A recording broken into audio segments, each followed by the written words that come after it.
चलो बच्चों, तो आज हम लोग ओसी में चैप्टर नंबर 5 शुरू करें, जो चैप्टर का नाम है forms of business organization part 1। आपको पता है कि पहले के टाइम में बिजनेस कैसे होता था?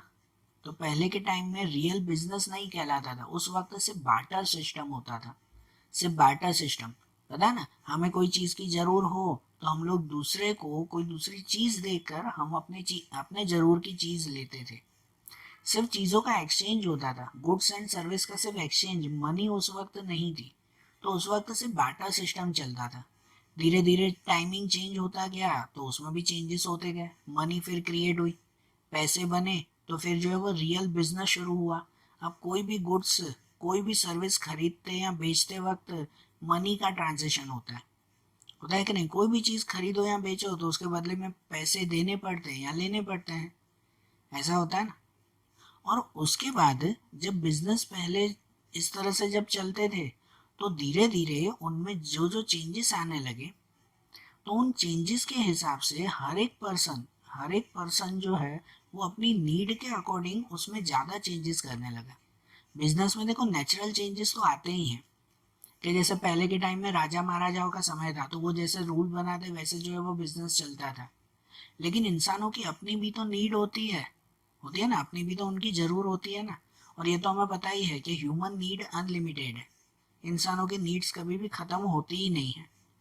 और इनकी वजह से हर एक इंसान बिजनेस में अपने हिसाब से कुछ कुछ चेंजेस करने लगा, और वो चेंजेस के हिसाब से ना बिजनेस में भी चेंज आने लगे।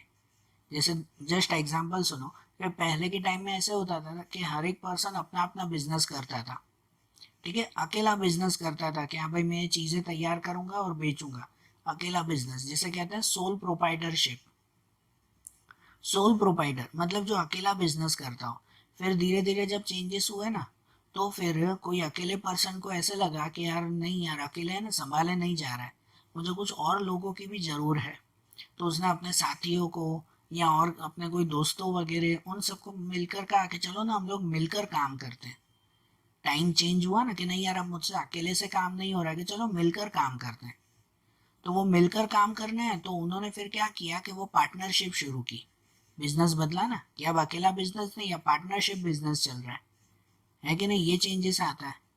कोई कोई बिजनेस जो है वो अपने फैमिली मेम्बर्स के साथ करते हैं, कि यार पूरी फैमिली, इतनी बड़ी फैमिली है कि इतने सारे जो है वो अंकल हैं, इतने सारे चाचा, इतने सारे मामा, इतने सारे काका, सब जो है वो इतनी बड़ी फैमिली है, तो हम क्यों अलग अलग बिजनेस करें?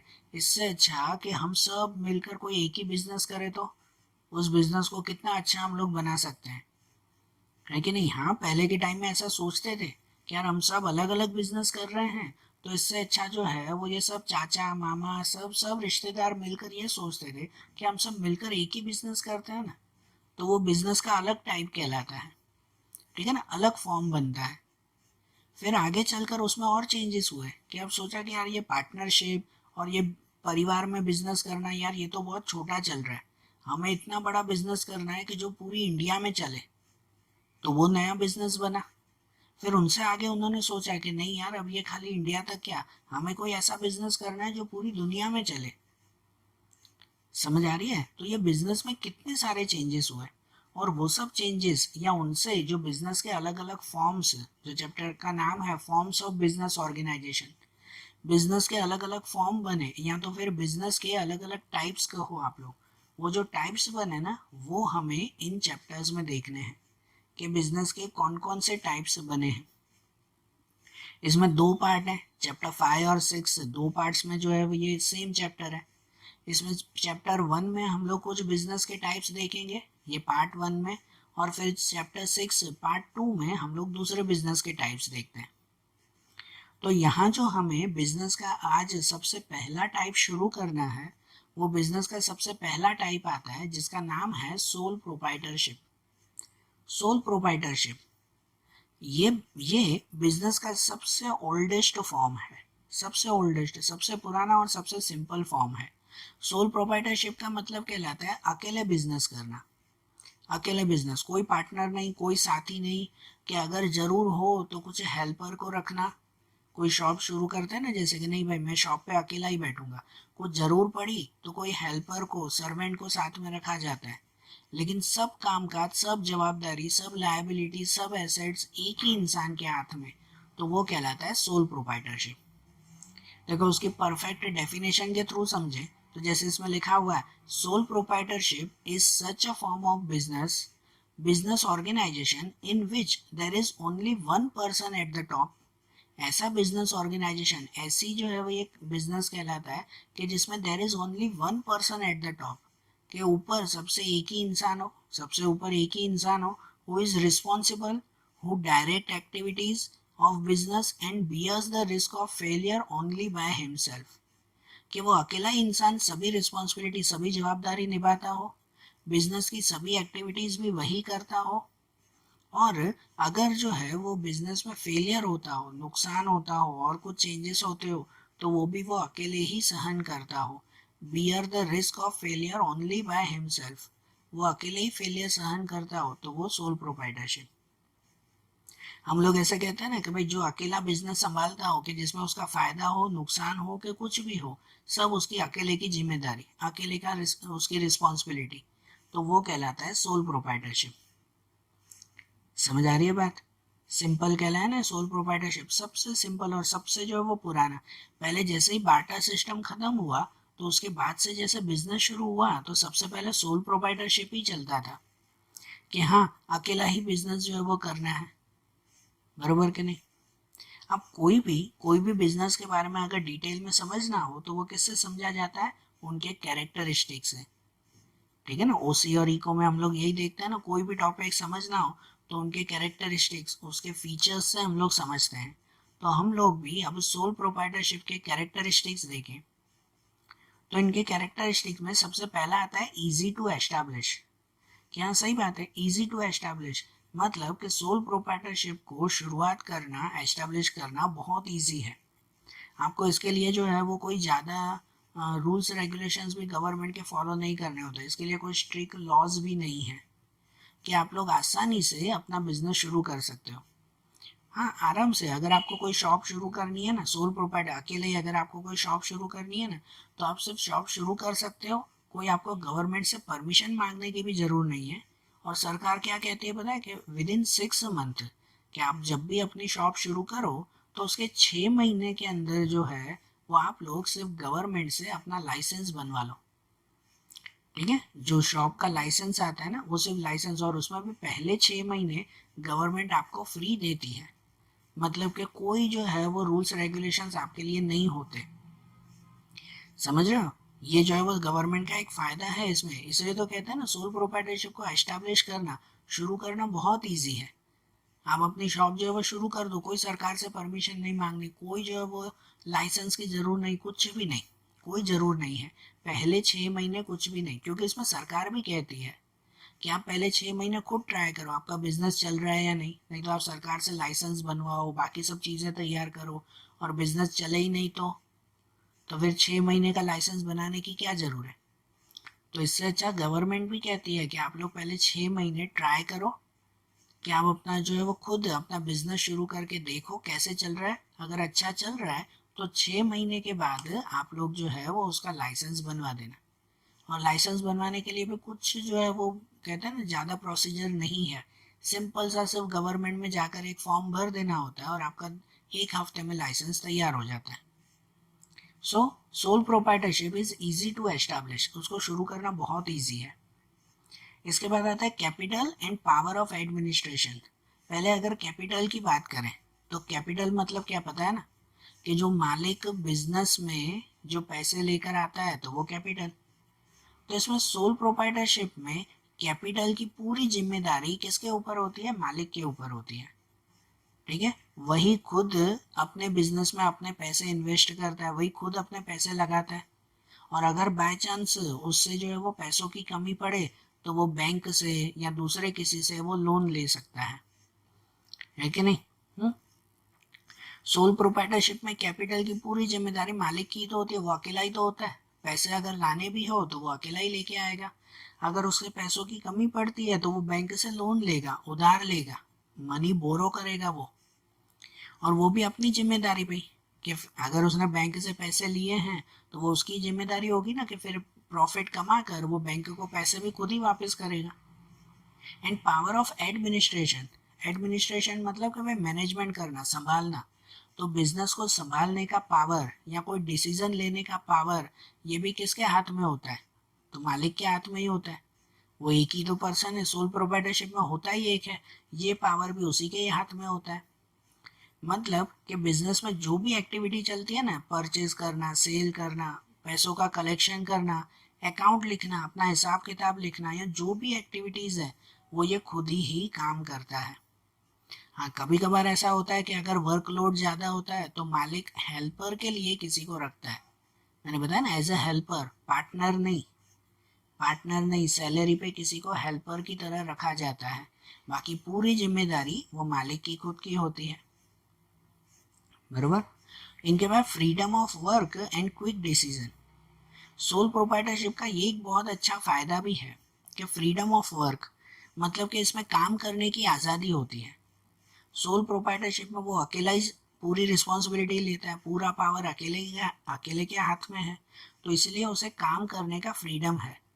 वो जब चाहे अपने शॉप, अपना बिजनेस शुरू कर सकता है, जब चाहे बंद कर सकता है, जब चाहे छुट्टी दे सकता है। कि उसमें उसकी अपना फ्रीडम है कि नहीं।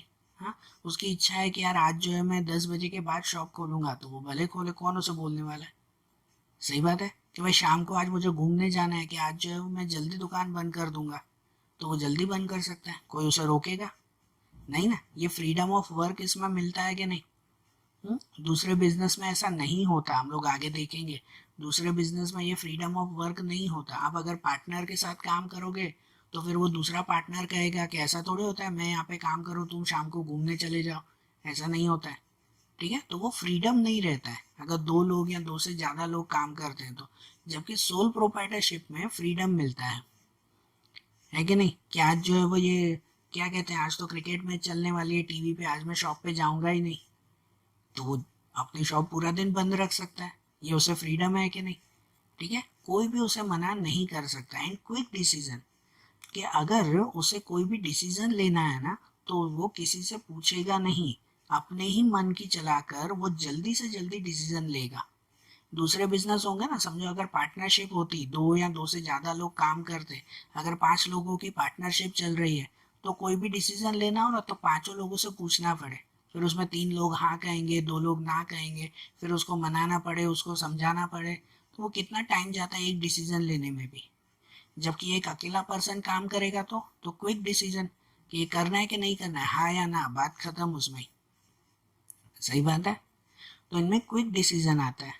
और दूसरा फिर आता है लायबिलिटी। ये पॉइंट खास समझना बेटा। लायबिलिटी, लायबिलिटी मतलब कि जिम्मेदारी। अब देखो, लायबिलिटी 2 टाइप की आती है, सुनना ध्यान से बेटा ये पॉइंट। लायबिलिटी 2 तरह की आती है, एक आती है लिमिटेड लायबिलिटी और एक आती है unlimited liability. Limited and unlimited. Limited liability वो कहलाती है कि जब अगर बिजनेस में कुछ नुकसान हो ना, तो वो मालिक या वो पार्टनर, मालिक हो पार्टनर हो कोई भी हो, कि वो पहले से ही ये बोल के रखता है कि देखो भाई मेरी लिमिटेड लायबिलिटी है। अगर वो ऐसा कह दे कि समझो मेरी लायबिलिटी, भाई मेरी जवाबदारी 5 लाख तक की है, कितनी, 5 लाख तक की, ये लिमिटेड लायबिलिटी कहलाई। कि अगर कोई ऐसा कह दे कि भाई मेरी लिमिटेड लायबिलिटी है 5 लाख तक की, तो अगर आपके बिजनेस में कभी नुकसान हो जाए तो वो बाहर से सब आपके पैसे मांगने आ जाएंगे ना, उधार, जिनसे जिनसे आपने उधार मांगा होगा, उधार लिया होगा, वो सब आपसे पैसे मांगने आएंगे। तब उस वक्त वो पर्सन सीधा उसे कह सकता है कि देखो भाई मेरी लायबिलिटी 5 लाख की है, तो इससे ज़्यादा मैं पैसे दूंगा नहीं, आप लोग कुछ भी कर लो। तो वो कहलाती है लिमिटेड लायबिलिटी, जिसमें कुछ चीज़ें फिक्स होती हैं। जबकि दूसरा एक टाइप आता है, उसे कहते हैं अनलिमिटेड लायबिलिटी। अनलिमिटेड लायबिलिटी मतलब वो कहलाता है कि अगर बिजनेस में लॉस हो जाए और अगर किसी को पैसे चुकाना बाकी है ना, तो वो पैसे अपने घर की पर्सनल प्रॉपर्टी बेचकर भी वो पैसे चुकाने पड़ते हैं। कैसे भी, कि भले कुछ भी करके, अब भले अपने घर की चीज़ें बेचनी पड़े, खुद को बेचना पड़े, कुछ भी करके उनको पैसे चुकाने ही पड़ते हैं। तो उसे कहते हैं अनलिमिटेड लायबिलिटी। कि अगर आप पैसे नहीं चुका पाए तो सामने वाला आपके ऊपर केस कर सकता है, आपको जेल में बंद करवा सकता है सालों तक, या और कोई भी जो है वो पनिशमेंट मिल सकती है कोर्ट की तरफ से, गवर्नमेंट की तरफ से, तो ऐसी कहलाती है अनलिमिटेड लायबिलिटी।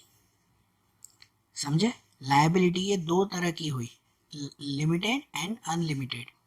और अगर हम लोग सोल प्रोप्राइटरशिप की बात कर रहे हैं ना, तो सोल प्रोप्राइटरशिप में लायबिलिटी हमेशा अनलिमिटेड होती है। आप लोग आगे जब दूसरे इसके टाइप्स आएंगे ना, तो उसमें बताऊंगा किसी में लिमिटेड आती है, किसी में अनलिमिटेड। पहले अगर सोल प्रोप्राइटरशिप की बात करें तो इसमें लायबिलिटी अनलिमिटेड होती है हमेशा। ठीक है? कि जब अगर कभी भी कोई भी बिजनेसमैन है ना, जैसे मैं अगर कोई छोटी सी शॉप चला रहा हूँ, मेरे पास पैसों की कमी पड़ी तो मैंने सबसे उधार मांगे, भाई बैंक से उधार लिया मैंने, 10 लाख की लोन ले ली मैंने। सुनना, मैंने बैंक से 10 लाख की लोन ली, लेकिन जो है वो मेरे बिजनेस में लॉस हो गया, तो क्या बैंक मुझे माफ़ कर देगी कि चलो भाई बेचारे को लॉस हुआ है, अब मैं इससे पैसे नहीं लूँगा? बैंक कहेगी ऐसा? नहीं ना। वो तो अपने 10 लाख मांगने आएगी ना, तब उस वक्त मैं कहाँ से दूँ? मेरा तो लॉस हो चुका है, मैं पहले ही नुकसान में हो गया बिजनेस में, तो मैं पैसे कहाँ से दूंगा? तब मुझे अपने घर बेचकर भी, अपनी पर्सनल प्रॉपर्टी बेचकर भी उसको पैसे चुकाने पड़ते हैं। इसे अनलिमिटेड लायबिलिटी कहते हैं। उस वक्त मैं ऐसा नहीं बोल सकता, सोल प्रोप्राइटरशिप में मैं ऐसा बोल सकता हूँ कि देखो भाई मेरी लायबिलिटी तो सिर्फ 5 लाख की है, तो मैं 5 लाख ही दूंगा, उससे ज़्यादा नहीं। बोल सकते हैं?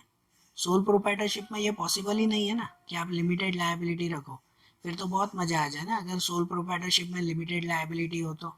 फिर तो हर दुकान वाला अपनी लायबिलिटी लिमिटेड लायबिलिटी खाली 2 लाख की रख दे, और फिर बैंक से 10 लाख की लोन लेके बैठ जाए। क्या भाई मेरी लायबिलिटी तो फिर 2 लाख की है, मैंने भले 10 लाख लिए, मैं चुकाऊंगा तो 2 लाख ही। ऐसा हो सकता है? नहीं ना। तो सोल प्रोप्राइटरशिप में याद रखो बेटा, हमेशा उसकी लायबिलिटी अनलिमिटेड हो गई, कि अगर फायदा हो रहा है तो फिर तो उसे मजे ही हैं। लेकिन अगर बाय चांस उसके बिजनेस में लॉस हो रहा है ना, तो उसे जो भी कर्जा चुकाना होगा ना, तो अपनी पर्सनल प्रॉपर्टी बेच कर भी उसे कर्जा चुकाना होगा। समझ आई बात? ये लायबिलिटी का पॉइंट हर टाइप में आएगा। ठीक है? इसलिए ये पॉइंट खास ध्यान रखना हर किसी में। चलो, लायबिलिटी के बाद दूसरा टाइप आता है, वो आता है मेंटेनेंस ऑफ सीक्रेसी। दूसरा characteristics, maintenance of secrecy. Secrecy का मतलब क्या? कि कोई सीक्रेट बात है। कितनी बार बिजनेसमैन की कुछ सीक्रेट बातें, कुछ सीक्रेट, क्या कह सकते हैं कि भाई उनकी कुछ सीक्रेट टॉपिक्स होते हैं कि जिनकी वजह से वो सक्सेस होते हैं।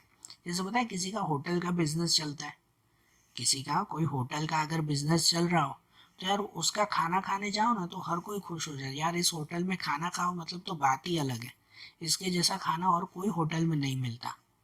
तब लोग जो है वो उसके मालिक से पूछते हैं कि यार आप खाने में डालते क्या हो, यार इतना अच्छा खाना बनता है, खाने में डालते क्या हो?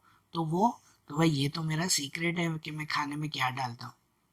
तो ऐसा अपना एक पर्सनल सीक्रेट रखा जाता है।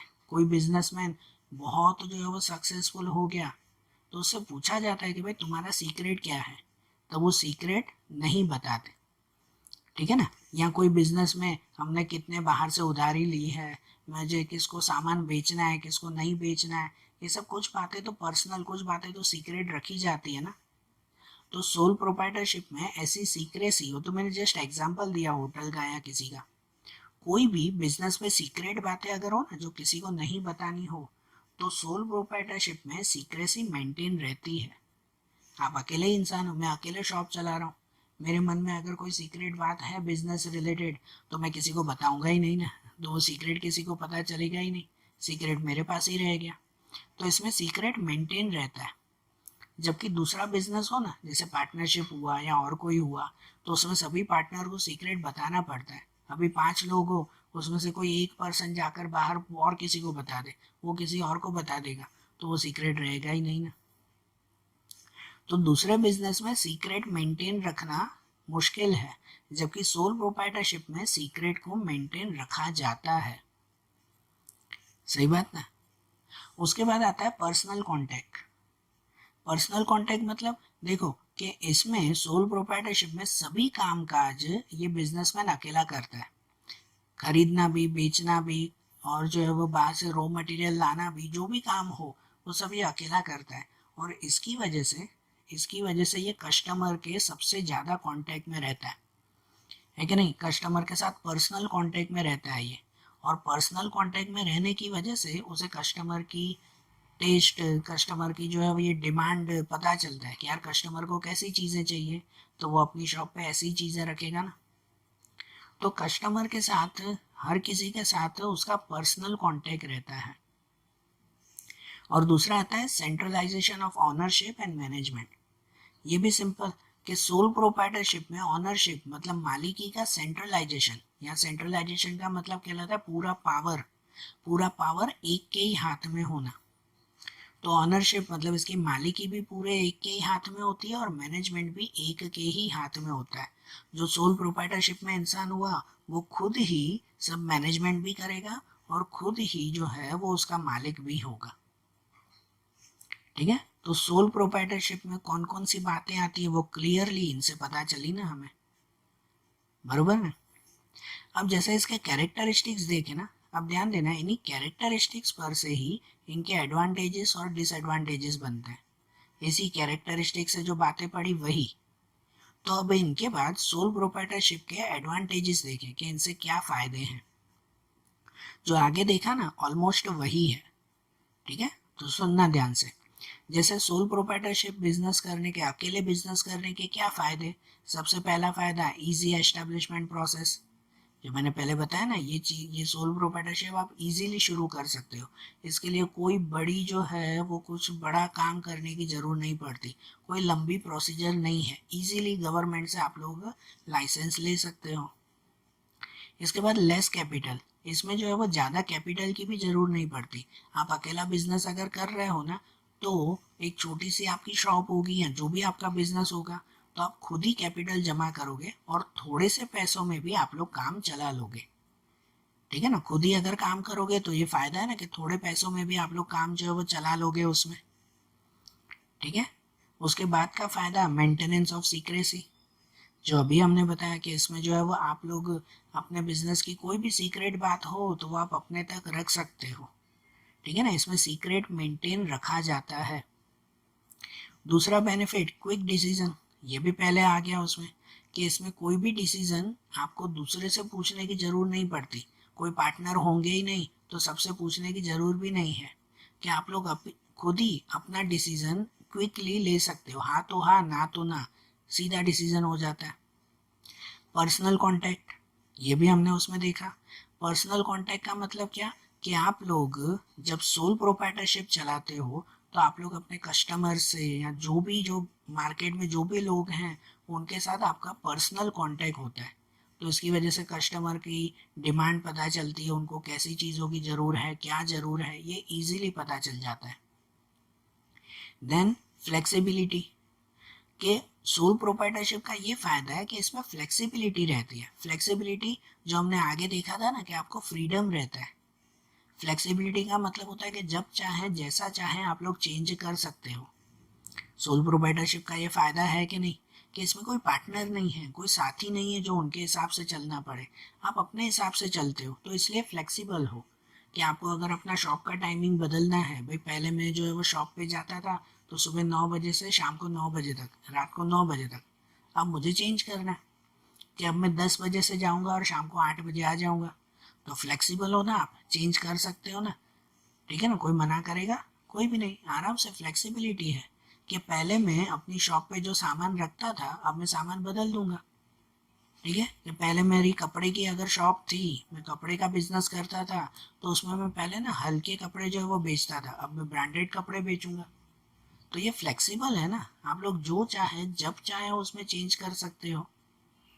Than less tax burden, sole proprietorship में अकेले बिजनेस होने की वजह से इसमें टैक्सेस भी ज़्यादा नहीं लगते। आपको पता है ना, अब तो भाई बढ़ाकर उन्होंने कर दिया है कि 5 लाख और कुछ बिजनेस में 7 साढ़े 7 लाख तक अगर आपकी इनकम ना हो ना तो आपको टैक्स भरना भी नहीं पड़ता है कि नहीं। बड़े बड़े कंपनियों को तो टैक्स कंपलसरी भरना पड़ता है, लेकिन अगर आपका कोई छोटा बिजनेस है और साल की इनकम, पूरे साल के 7 लाख रुपए जो है वो अगर आपकी इनकम हो रही है ना, तो तब तक आपको कोई टैक्स भरने की भी जरूरत नहीं है। तो इसका मतलब टैक्स भी इसमें जो है वो कम होता है। 7 लाख के ऊपर जाए ना तो थोड़ा थोड़ा टैक्स भरना पड़ता है, समझ रहे हो। पूरे साल के जो है वो ये 7 लाख, मतलब अप्रोक्सीमेट है ना, अप्रोक्सीमेट आपके पूरे एक महीने के ना 50 to 55,000 हुए। मतलब महीने के अगर आप 50,000 के आसपास कमा रहे हो ना तो आपको टैक्स भरने की भी जरूरत नहीं है। समझ आ रही है बात। तो इसमें टैक्स का भी बर्डन नहीं रहता कि कंपलसरी सरकार को टैक्स देना है। उसके बाद लेस लीगल रेस्ट्रिक्शन, कि इसमें लीगल रेस्ट्रिक्शन मतलब सरकार की कोई पाबंदी भी नहीं होती, कोई रेस्ट्रिक्शन भी नहीं होते कि सरकार कहे कि कंपलसरी तुम्हें यही करना है या तुम्हें वैसा ही करना है, कुछ भी नहीं। सरकार छोटे बिजनेस को कुछ भी नहीं कहती, बस सिर्फ इतना कहती है कि आप लोग लीगली काम करो और लाइसेंस बनाकर काम करो, सिर्फ इतना। और बाकी कोई गवर्नमेंट का रेस्ट्रिक्शन नहीं होता है इसमें। तो ये सब सोल प्रोप्राइटरशिप के फायदे हैं ना। और इनके बाद सोल प्रोप्राइटरशिप के थोड़े से नुकसान भी हैं कि अकेला बिजनेस करना वो तो सबसे बेस्ट है, ये सच्ची बात है बेटा, कि सोल प्रोप्राइटरशिप वो सबसे बेस्ट बिजनेस कहलाता है, क्योंकि अकेले बिजनेस के इतने सारे फायदे हैं, ये सब एडवांटेजेस आपने देखे ही। लेकिन उनसे कुछ लिमिटेशंस भी आती है। हर चीज़ के जो है वो ये दो पहलू होते ही हैं, जहाँ पे कुछ फायदे तो थोड़े से नुकसान भी होते ही हैं। तो ऐसे ही इनकी कुछ लिमिटेशंस भी हैं। जैसे कि देखो कि अब इनकी लिमिटेशंस देखें, सबसे पहला आता है लिमिटेड कैपिटल। ये बात सही है कि अगर आप सोल प्रोप्राइटरशिप में अकेले बिजनेस कर रहे हो ना तो आपके पास कैपिटल पैसे लिमिटेड होंगे। एक अकेला इंसान अपने जो है वो बिजनेस में कितने पैसे, ज़्यादा पैसे तो नहीं लगा पाएगा ना। एक इंसान जो है वो जो बिजनेस शुरू करे और 5 लोग मिलकर बिजनेस शुरू करें तो उसमें पैसे ज़्यादा लगेंगे कि नहीं, बराबर ना। अगर 5 लोग मिलकर बिजनेस शुरू करेंगे तो सभी लोग अपने अपने पैसे लेके आएंगे तो ज़्यादा पैसों से बड़ा बिजनेस शुरू कर सकते हैं। जबकि सोल प्रोप्राइटरशिप में एक अकेला इंसान होगा, उसके पास अगर ज़्यादा पैसे नहीं होंगे तो वो छोटा ही बिजनेस कर पाएगा, बड़े बिजनेस के बारे में वो सोच पाएगा नहीं। ठीक है, तो इसीलिए एक ये लिमिटेशन आती है, पहली लिमिटेड कैपिटल। दूसरा अनलिमिटेड लायबिलिटी, जो हमने पहले बताया ना, अनलिमिटेड लायबिलिटी। सोल प्रोप्राइटरशिप का ये एक नुकसान है कि इसमें अनलिमिटेड लायबिलिटी होती है, कि अगर जो है अगर बिजनेस में कुछ लॉस हो जाए, नुकसान हो जाए, तो उसकी पूरी जवाबदारी इस पर्सन की होती है। उस नुकसान को चुकाने के लिए उसे अपनी पर्सनल प्रॉपर्टी भी बेचनी पड़ती है, तो ये उसकी अनलिमिटेड लायबिलिटी। अगर समझो 5 पार्टनर मिलके काम करते ना तो हो सकता है 5 पार्टनर में से 2 की लिमिटेड लायबिलिटी हो, 3 की अनलिमिटेड हो, ऐसा भी हो सकता है। तो पार्टनरशिप में है ना बच सकते हैं, क्योंकि अगर कुछ नुकसान हुआ तो पांचों बांट तो लेंगे।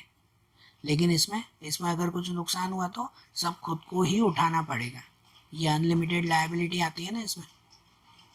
उसके बाद शॉर्ट ड्यूरेशन, ये बात सही है बेटा कि जो सोल प्रोप्राइटरशिप है ना, कितनी बार, हमेशा नहीं लेकिन कितनी बार इस बिजनेस का टाइमिंग बहुत कम होता है। शॉर्ट ड्यूरेशन मतलब कि कम टाइमिंग के लिए ये बिजनेस चलता है, ज़्यादा टाइम तक नहीं चल पाता। क्यों नहीं चल पाता, कि जैसे सपोज कि अगर मैंने कोई बिजनेस शुरू किया, मैंने कोई शॉप शुरू की, अब जब आगे मैंने ये शॉप जो है वो 20 साल 30 साल चलाई, उसके बाद मेरी एज हो गई कि अब मैं काम नहीं कर पाऊंगा, मैं रिटायर हो गया, ठीक है ना, 30 साल 40 साल तक चलो, कि उसके बाद मैं रिटायर हो गया कि अब काम नहीं कर पा रहा हूँ। और मेरे जो चिल्ड्रन होंगे, मेरे जो बच्चे होंगे, तो वो क्या कहेंगे कि नहीं भाई मुझे ये शॉप नहीं चलानी, मैं तो अपना काम करूँगा। होता है ना ऐसा, फादर के जो चिल्ड्रन होते हैं वो ऐसा कहेंगे ना कि नहीं भाई मुझे आपका काम नहीं करना है, मैं तो अपना जॉब करूँगा या मैं तो अपना कोई बिजनेस शुरू करूँगा। तो फिर आपका बिजनेस, जो हमारा बिजनेस 30 सालों से चल रहा है वो तो बंद करना पड़ता है ना, ठीक है ना। तो इसीलिए ये इसकी लिमिटेशन है कि इसमें शॉर्ट ड्यूरेशन होता है। बराबर, बाकी के बिजनेस होता है ना, जैसे बड़ी कंपनियां चलती हैं, ठीक है, बड़े पार्टनरशिप के बिजनेस चलते हैं, वो तो सालों तक 50 50 100 100 साल और लाइफ टाइम भी चलते हैं। दुनिया की कितनी सारी कंपनियां हैं जो न जाने कब से चल रही है, 100 साल 200 साल पुरानी पुरानी कंपनियां भी हैं, है कि नहीं। यहाँ पर हमारे इंडिया की जो है वो टाटा कंपनी, ठीक है, रिलायंस कंपनी, न जाने कितनी पुरानी और न जाने और कब तक चलेगी, तो उनका ड्यूरेशन बहुत बड़ा होता है। जबकि सोल प्रोप्राइटरशिप में इसमें ड्यूरेशन छोटा कहलाता है। देन लिमिटेड वर्क कैपेसिटी, इसमें वर्क कैपेसिटी भी आपकी कम रहती है, ये भी एक बात सही है ना। लिमिटेड, एक अकेला इंसान है कितना काम करेगा, उसे खरीदना भी खुद है, बेचना भी खुद है, मैनेजमेंट भी खुद, हिसाब किताब अकाउंटिंग भी खुद ही करना है, सब काम अगर जो है वो खुद ही करना है, तो इसकी वजह से कितनी बार उसकी इतनी कैपेसिटी नहीं रहती कि वो सब काम एक साथ कर सके, तो इनकी वजह से उसकी प्रोग्रेस अटक जाती है। यहाँ पॉसिबिलिटी ऑफ रॉन्ग डिसीजन, अब देखो इसमें ये अकेला इंसान है, ये इसकी लिमिटेशन है कि वो अकेला इंसान है, तो इसकी वजह से जो भी डिसीजन लेना है उसे खुद को ही लेना है, तो कितनी बार गलत डिसीजन भी ले सकते हैं। कि अगर पार्टनर्स होते हैं ना, तो 5 पार्टनर मिलकर डिसीजन लेते हैं, तो सबकी सलाह होती है, सब अपने अपने विचार देते हैं कि देखो यार ये ऐसा करोगे ना तो इसमें ये नुकसान होगा, वो नुकसान होगा। कि अगर बाय चांस मैं कुछ काम कर रहा हूँ और उसमें जो है उसमें मुझे ध्यान नहीं आ रहा, मेरी कोई चीज़ पे नज़र नहीं गई, तो सामने वाला बता सकता है ना कि देखो यार नहीं तुम ऐसे नहीं ऐसे करो, तो वो फ़ायदा देगा। और सोल प्रोप्राइटरशिप में ऐसी कोई सलाह देने वाला होगा ही नहीं, तो कितनी बार रॉन्ग डिसीजन लिए जा सकते हैं। And lack of advantage of large scale business, कि इसमें लार्ज स्केल बिजनेस मतलब कि भाई बड़े बिजनेस के जो भी फायदे हैं ना, वो फायदे इसको मिल सकते नहीं हैं। बड़े बिजनेस में ज़्यादा पैसे, बड़ी बड़ी मशीनें, ज़्यादा प्रोडक्शन, ज़्यादा जो है वो फैसिलिटीज़, ये सब सोल प्रोप्राइटरशिप में मिलती नहीं है। वो अकेला बिजनेस करेगा, पैसे कम होंगे, मशीनें होंगी नहीं, खुद हाथ से काम करना पड़ेगा, ठीक है, प्रोडक्शन कम होगा, सेल परचेज भी कम होगी, है कि नहीं। तो ये सब इसकी लिमिटेशंस आती है ना, बराबर। और भले ही इनकी ये लिमिटेशंस हैं, लेकिन इन लिमिटेशंस के बावजूद भी सभी बिजनेस फॉर्म में से सबसे बेस्ट बिजनेस फॉर्म वो ये सोल प्रोप्राइटरशिप ही कहलाता है, ठीक है। तो देखो आज जैसे हमने बिजनेस का ये पहला टाइप देखा ना, सोल प्रोप्राइटरशिप, अब इनके दूसरे टाइप्स वो हम लोग अगले वीडियोस में देखेंगे। Okay, thank you.